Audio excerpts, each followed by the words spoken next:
আগামী মরশুমে মোহনবাগান দলের কোচের হট সিটে কে থাকবেন সেই নিয়ে কিন্তু একটা জল্পনা আপনারা জানেনই, এখনও কিন্তু অব্যাহত এবং মনে করা হচ্ছে আগামীকাল মোহনবাগান সুপার জায়ান্ট ম্যানেজমেন্ট এবং কোচ অ্যান্তনিও লোপেজ হাবাসের সাথে একটা বৈঠক কিন্তু আছে এবং সেখানেই কিন্তু অনেকটা ক্লিয়ার হওয়ার ব্যাপার আছে যে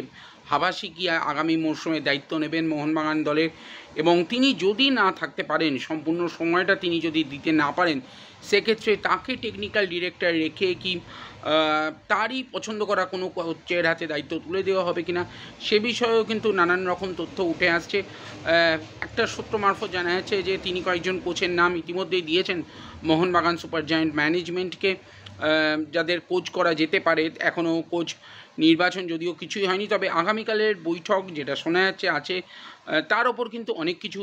নির্ভর করছে আর সেই সব জল্পনার মাঝেই কিন্তু আর একটা খবর উঠে আসছে যে মোহনবাগান সুপার জায়ান্টে যে ভারতীয় অ্যাসিস্ট্যান্ট কোচ ক্লিফোর্ড মিরান্ডা, তিনি গত মরশুমে একটা অসাধারণ কাজ করেছিলেন এবং হুয়ান ফেরান্দো চলে যাওয়ার পর মাঝখানে যখন সেই সময়টায় ছিলেন না, যখন কোনো কোচ ছিল না, সেই সময়েও কিন্তু তিনি দায়িত্ব পালন করেছিলেন। সেই ক্লিফোর্ড মিরান্ডা হয়তো এ মরশুমে তার কোনো আরও বেশি অ্যাসপিরেশন আছেন এবং তিনি আই লিগের কোনো দলের কোচের দায়িত্ব হয়তো সামলাতে পারেন, বা ভারতের কোনো দলের বয়সভিত্তিক দলের সম্পূর্ণরূপে সেইখানে টাইম ইনভেস্ট করতে চাইছেন কিনা সেই নিয়ে একটা জল্পনা শুরু হয়েছে এবং সেক্ষেত্রে মনে করা হচ্ছে তিনি ছাড়লেও ছাড়তে পারেন, মোহনবাগান সুপার জায়ান্টের সহকারী কোচের দায়িত্ব থেকে অব্যাহতি পেতে চাইবেন যদি তার অন্য কোনো অ্যাসপিরেশন থাকে, লাইক আই লিগের কোনো দলের কোচের দায়িত্ব সামলানো বা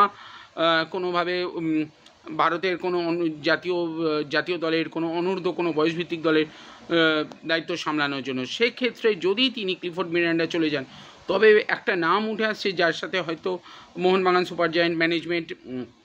অনেকটা কথাবার্তা এগিয়ে রেখেছে। তিনি হলেন সদ্য RFDL জয়ী কোচ শঙ্করলাল চক্রবর্তী। পাঞ্জাব এফসির সহকারী কোচের দায়িত্বে ছিলেন গত মরশুমেই, আপনারা জানেন, এবং তারপর RFDL চ্যাম্পিয়ন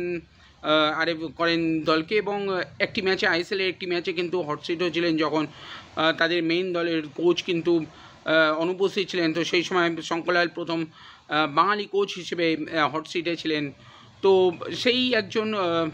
সেই রকম একজন কোচ যিনি পূর্বে মোহনবাগানকে বেশ কিছু ভালো মুহূর্ত বা শিরোপা উপহার দিয়েছেন, সেই শঙ্করলাল চক্রবর্তী কিন্তু একটা অপশন বলে মনে করা হচ্ছে এবং একটা সূত্র মারফত জানা যাচ্ছে মোহনবাগান সুপার জায়ান্ট ম্যানেজমেন্ট কিন্তু তার সাথে কথা বলেছে, ক্লিফোর্ড মিরান্ডার জায়গায় তার হাতে হয়তো দায়িত্ব তুলে দেওয়া হতে পারে। তবুও ব্যাপারটা এখনই কনফার্ম বলে দেওয়াটা তো খুবই তাড়াতাড়ি হবে, শুধুমাত্র কথাবার্তার পর্যায়ে আছে এবং কালকের পর থেকে কিন্তু বিষয়গুলো আরও পরিষ্কার হতে শুরু করবে যে ক্লিফোর্ড মিরান্ডা কি ছাড়ছেন,